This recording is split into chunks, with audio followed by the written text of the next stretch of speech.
What's going on, guys? It's Nick here, back with another video. Today I'll be going over some of your questions surrounding running backs. This is the first week of the fantasy playoffs, so obviously we're not doing any more trade questions. And then start sits is always on Thursdays. This is more about players' overall outlook for the playoffs, but we'll go over that in a minute. First, gotta start things off with the stat of the day. Yesterday's stat was which wide receiver is currently leading the league in highest percent of their team's snaps. The answer is DK Metcalf. Remember, he is not human, so I will also accept Terry McLaurin as an answer. And Neshoba Stubiknik, I don't know how to pronounce that, caught Metcalf first, and Hunter Skoritsky was the first to get McLaurin. Today's stat, since week 7, what defense is tied with the Steelers for the most fantasy points per game? So the running backs you guys want me to break down are Miles Sanders, how fun, Jonathan Taylor, Cam Akers, David Montgomery, and Austin Ekeler, some concerns there.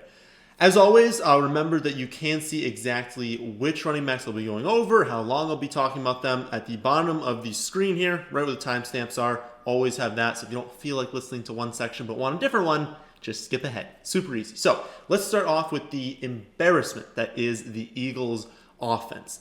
I would first like to direct your anger not to Miles Sanders as a whole. Like, Miles Sanders deserves a good chunk. He is the player that's not producing great. And if he was doing phenomenal, it's not like the Eagles would continue to go away from him, right? Like, if he was going out there and just crushing on every play, the Eagles would play him more. So he deserves some of the blame.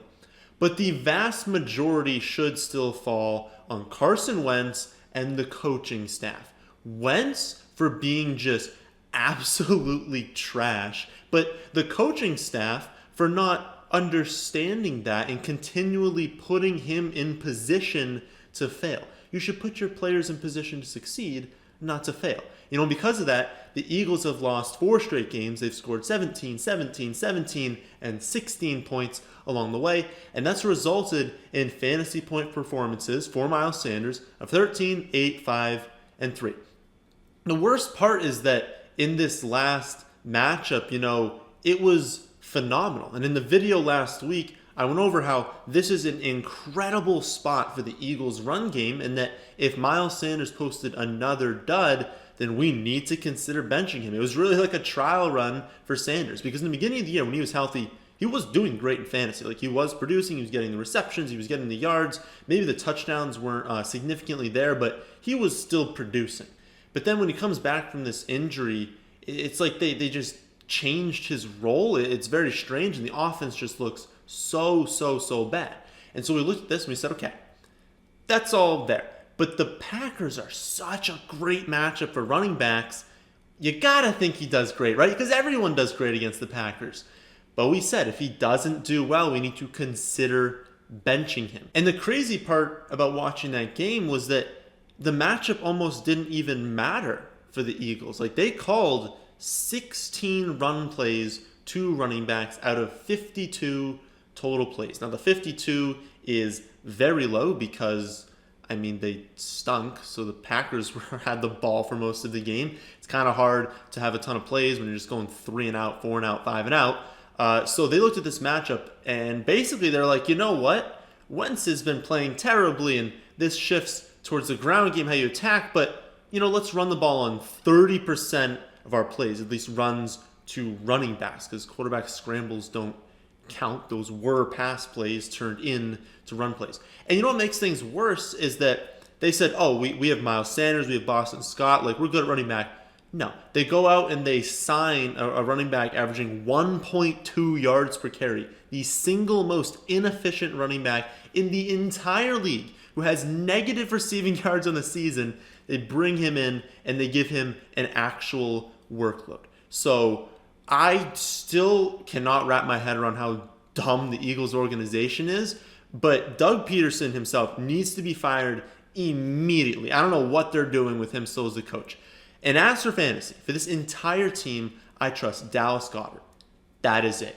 Maybe if Ertz came back to his old self, down the stretch, like maybe in week 15, week 16, because not this week, I don't trust Ertz this week, but maybe if he posts a good game in week 14, maybe we trust him in week 15, week 16. But Dallas Goedert is the only player I trust on the Eagles right now because he's extremely talented and they like throwing it to him.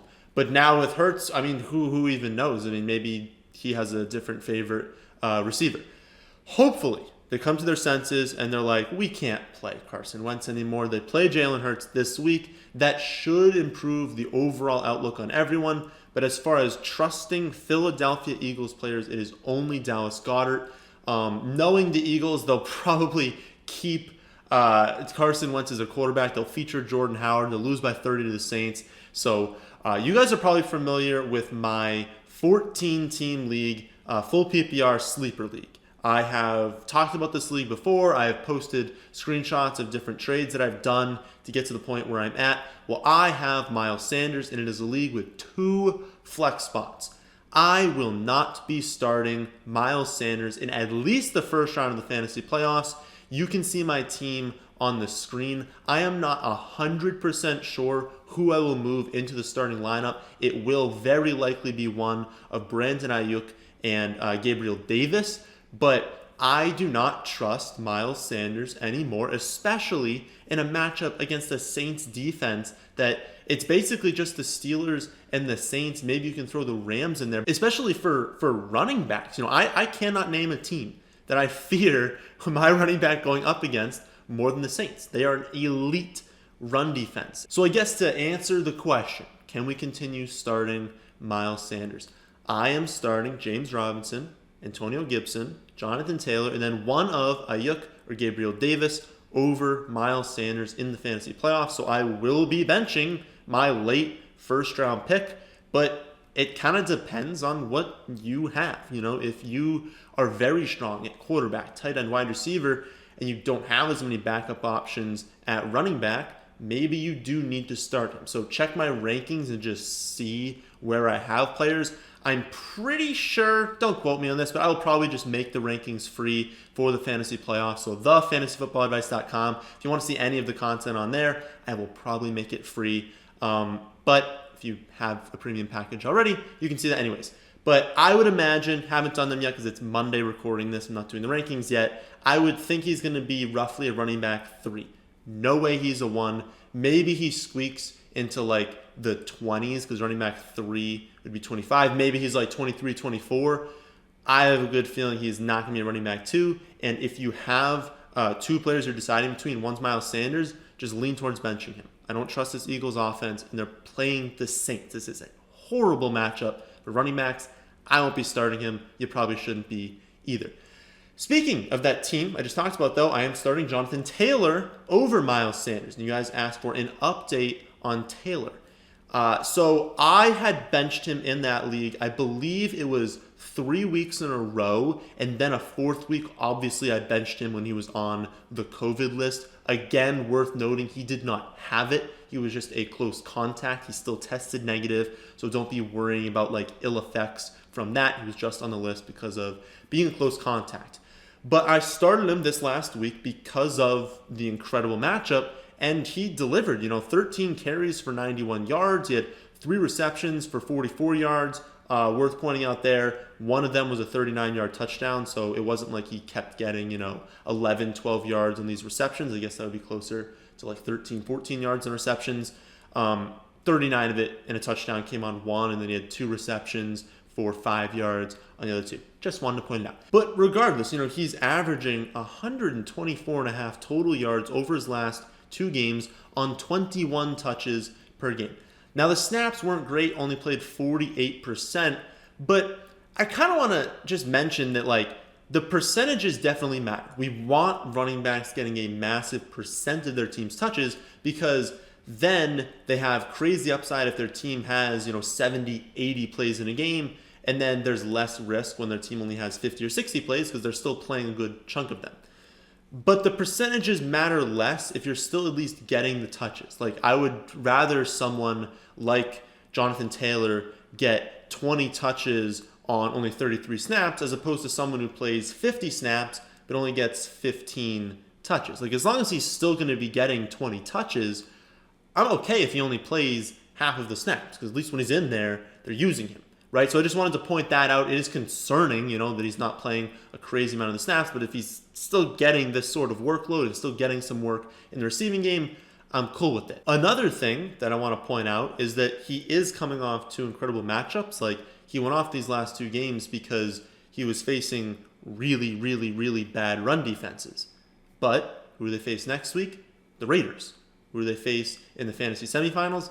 The Texans. So he had easy matchups, but that's going to continue moving forward. So as I said, I'm starting him this week. If I am lucky enough to make it into the semifinals, I will be starting him, of course, again against the Texans. And so I don't know what your team has. Maybe you have two running back ones and you can afford to bench him, but he's a really talented player. He still hasn't had a true blow-up game that I am expecting at some point this season. So I gotta think that you're starting him. Next up, we have Cam Akers. And this entire season, the Rams have been running just a huge committee. You guys ask about it every week, like, oh, do we now play Brown? Oh, do we now play Henderson? Is it finally Akers time? And it's like every week, it's basically, I know running back X had a good game, but the snaps are still split. The touches are still split. You can't trust anyone. And I said that as soon as someone's getting 60% of the snaps, 60% of the opportunity, then maybe we can look at it and say, ooh, okay, maybe we can trust this running back going forward. 2 weeks ago, it was still a split. 17, 20, and 25 for the snaps, 9, 11, and 6 for the touches, with Brown leading in snaps, Henderson leading in touches, but I guess Akers leading in production.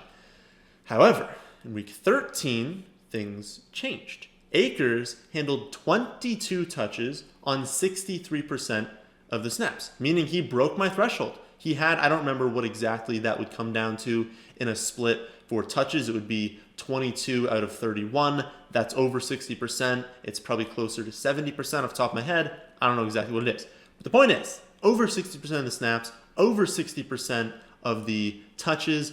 Now, one thing is, we do not trust the Rams. The Rams do whatever they want. They work off of matchup, but they loved Akers over the summer. And if one running back was to be featured, you would think that the top choice would be the guy that they took early in the draft this last season, right? Like if we said one running back is breaking out in a week and it's Malcolm Brown, you'd be like, I don't know about that. Like they invested a lot into Henderson and Akers. I don't think they're going to feature Brown at any point. But since Akers is the one to break out and they're really excited about him and he's the most recent draft pick, maybe there's a little more that we need to look into there. One other thing I want to talk about. They faced the Cardinals. And I'm not saying that the Cardinals are a really bad run defense, but people get a lot of snaps against the Cardinals. And they face the Patriots this next week. And I'm going to go over this again in the Thursday video, but I want to touch on it now. The Patriots don't necessarily have an elite run defense, and they're actually pretty bad, but they limit opponents' play volume a lot. And so last week, they played the Cardinals, and the Rams had 83 plays run. 83 is a massive number. So yes, Akers had 22 touches, but on 83 total plays. If they play the Patriots, they're not going to run 83 total plays. They might be down to 60 total plays. And if that happens, even if Akers has the same percent of the team touches, he's going to drop from 22 touches to 16. And now, that's not a bad number. I would still like if one of these running backs was getting 16 touches a game. But it's very, very different from a floor and ceiling perspective. If Akers is getting 22 touches, he doesn't need to score a touchdown. He's probably getting enough volume to be viable. On 16 touches, well, now he probably does need to score because he's not really a running back that's going to get a ton of those in reception. So it might be 15 carries and 1 reception. And at that point, you're not viable unless you bust off, a huge run for one of those or you score a touchdown. So the floor is lower, and then of course the ceiling is lower because you're getting, 6 fewer touches. There's a lot of opportunity in those touches. So I will let you know exactly, or you can look where he ranks once I post the rankings, but I want to mention that because you can't just look at the total touches because the Rams had a ton of plays this last week, and we can't always expect that to happen moving forward. Next up, we've got Austin Ekeler, and my message here is please do not panic. The Patriots won by 45 points. They won 45 to nothing. So while they did, for some reason, I didn't really understand this, like Ekeler was in the game, they had Keenan Allen in the game like really, really late. I don't know why, like what is the point of keeping these players on the field when you're down 45 points and you're not going to make the playoffs? Like why would you risk an injury? But while Ekeler was still on the field at points late in that game, it was pretty clear that they were not trying to win. Like they were just kind of out there going through the motions because they shouldn't be trying to win down 45. And it wasn't like Ekeler would be in hurry-up mode. Like Ekeler is really good when they're down maybe like 2 scores and they're trying to score quickly at the end of the game. Like he can rack up 4 receptions on a drive. But that's not what they were trying to do down 45. They were just trying to just move the offense. And so while he was out there, he wasn't being featured. So if this game was even remotely close, Ekeler was going to have a more productive day. And he does have 11 receptions exactly in 2 out of the 4 games played with Herbert. So again, don't panic. Like if they're in a game that's even remotely competitive, I know that Kalen Ballage got more work than people were hoping to see, and it's kind of confusing why they're giving Ballage so much work. He doesn't look horrible, but like he's not Austin Ekeler. Like he doesn't provide the same sort of potential that Ekeler has for that team. And so I know he took more work than people wanted him to take, but in a competitive game, Ekeler has such an amazing combination of floor and ceiling that you just have to play. Like, I don't even care what the matchup is. Austin Ekeler can go out there and get 11 receptions as a running back. You don't bench in any format a running back capable of that when they also come with touchdown upside and upside on the ground. Because, like, technically, J.D. McKissick could also have 11 receptions in the game, but you know he's not getting any carries. You know that he's less likely to score than Austin Ekeler is. And so with Ekeler, I don't really care what the matchup is. I don't really care what you have on your team. I would be shocked if you have a team good enough to bench Ekeler. So don't panic. They lost 45 to nothing. Players aren't going to perform very well in those circumstances. The final running back we'll go over today is David Montgomery. So going into the Monday night games, obviously that means there's 2 Monday night games. There's still a game on Tuesday. But Montgomery is the running back 11 on the season right now, and the running back 1 overall these last 2 weeks. If Antonio Gibson has, I believe, 14 points in half PPR scoring, then he will pass David Montgomery for the last 2 weeks. But regardless, Montgomery has been really, really good these last 2 weeks. And it's something we talked about in the middle of the season. Like, the Bears had a brutal start to the season. They had a cakewalk in week 1 against the Lions. But after that, they faced the Giants, who we now know have a good defense, the Falcons, who we now know is a pass funnel. Going into those 2 games, we thought, oh, these good matchups for the Bears running backs.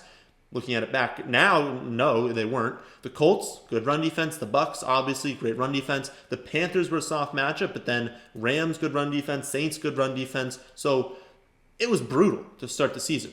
But then we're sitting there in the middle of the year and we're like, oh my goodness, like look at the upcoming schedule for the Bears. Titans, Vikings, Packers, Lions, Texans, Vikings again, Jaguars. Well, he has gone off in the heart of that schedule and he faces the Texans defense this coming week, which just allowed 185 yards and 2 scores to Colts running backs on Sunday. Montgomery is honestly not that good of a running back. Like, I know he's been producing, but in terms of actual talent, he's not that good.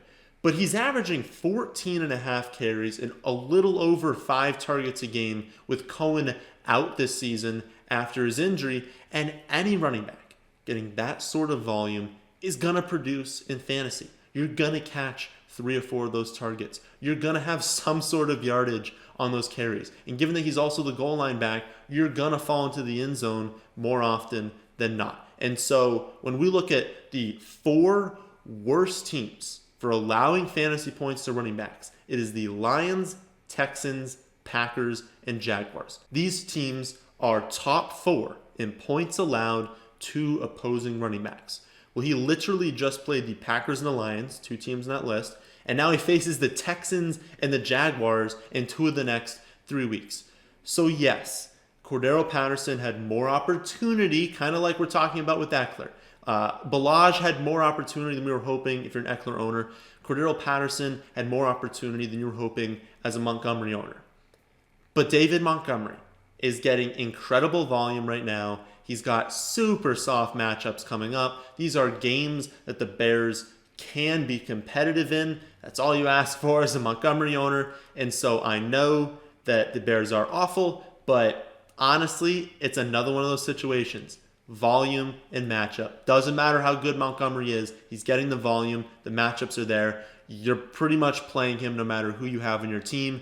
Again, same caveat. If you've got 2 or 3 running back ones, I don't even know why you're watching this video, but you're probably playing Dave Montgomery if you got him. So those are my thoughts on some running backs you guys asked about this week. Remember to ask any other questions you have, especially for wide receivers, or tweet them at me at NickSilikFFA. You can put your other comments in the description if you don't have a Twitter, because I do the wide receiver video on Wednesday. And again, I'll be doing a breakdown on every backfield for running backs on Thursday. And then I will most likely be making the website free for the fantasy playoffs. So you can check that out, thefantasyfootballadvice.com. But that, my friends, is the end of this one. Hope you all did enjoy. If you did, then how about hitting that like button? And how about subscribing to the channel if you're new?